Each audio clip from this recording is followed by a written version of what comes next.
un test vidéo de ce Rega Brio R sur lequel je ne constate pas le défaut qui m'est indiqué. On me signale pas de son sur un canal, sans me préciser de quel canal il s'agit, ni pour quel type de source le client a constaté l'anomalie. Vous pouvez constater que j'ai deux entrées raccordées actuellement sur cet appareil. En entrée 2, j'ai la sortie casque de mon ampli d'établi, ampli qui fait également lecteur réseau. En entrée 4, j'ai un générateur basse fréquence.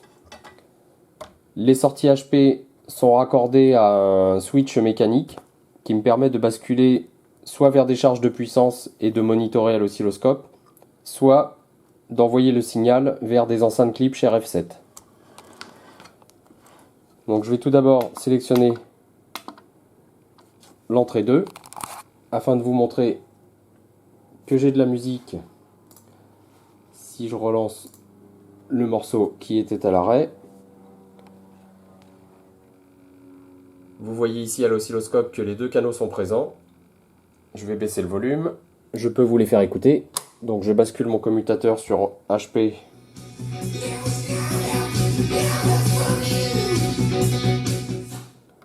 Donc les deux canaux sont présents. Je rebascule mon commutateur sur mes charges de puissance. Je sélectionne l'entrée 4. Et vous voyez ici la présence des deux canaux. Le canal gauche représenté par la courbe en position supérieure, le canal droit représenté par la courbe en position inférieure. Le volume est parfaitement contrôlable. Les sources sont parfaitement sélectionnables. Ici j'ai mon lecteur réseau. En 3, je n'ai aucun signal, ce qui est tout à fait normal. Et en 4, j'ai le signal de mon générateur basse fréquence.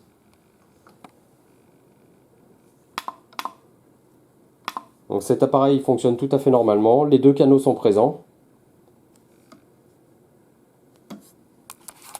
Donc je vais le restituer au client en lui demandant de nous préciser s'il constate une nouvelle anomalie, sur quelle entrée exactement il a un défaut, et de nous préciser quel canal ne diffuserait pas de son. En interne, je n'ai rien vu d'anormal. Les borniers de sortie sont correctement soudés, autant du côté bornier que côté carte. Les câbles sont parfaitement soudés sur la carte. Les étages de puissance fonctionnent tous les deux. Ils sont réglés correctement. Je n'ai pas besoin de reprendre les bias.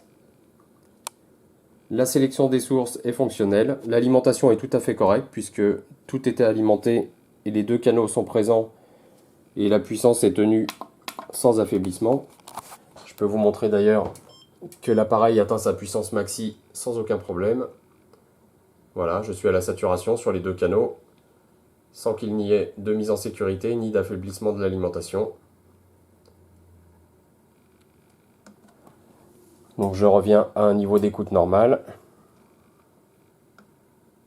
Et je rebascule une dernière fois en source 2 sur laquelle j'ai mon lecteur réseau.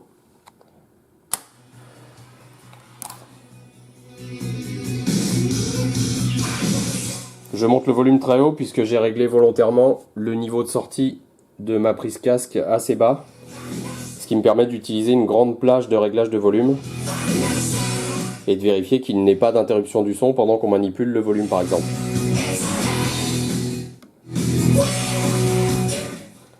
Voilà, je ne constate donc pas le défaut qui m'est indiqué. Je vais restituer le matériel au client en lui demandant de contrôler son installation, ses câblages d'enceinte et les enceintes elles-mêmes, de vérifier également ses câblages de source et de nous donner des précisions s'il constate toujours une anomalie malgré une autre intervention.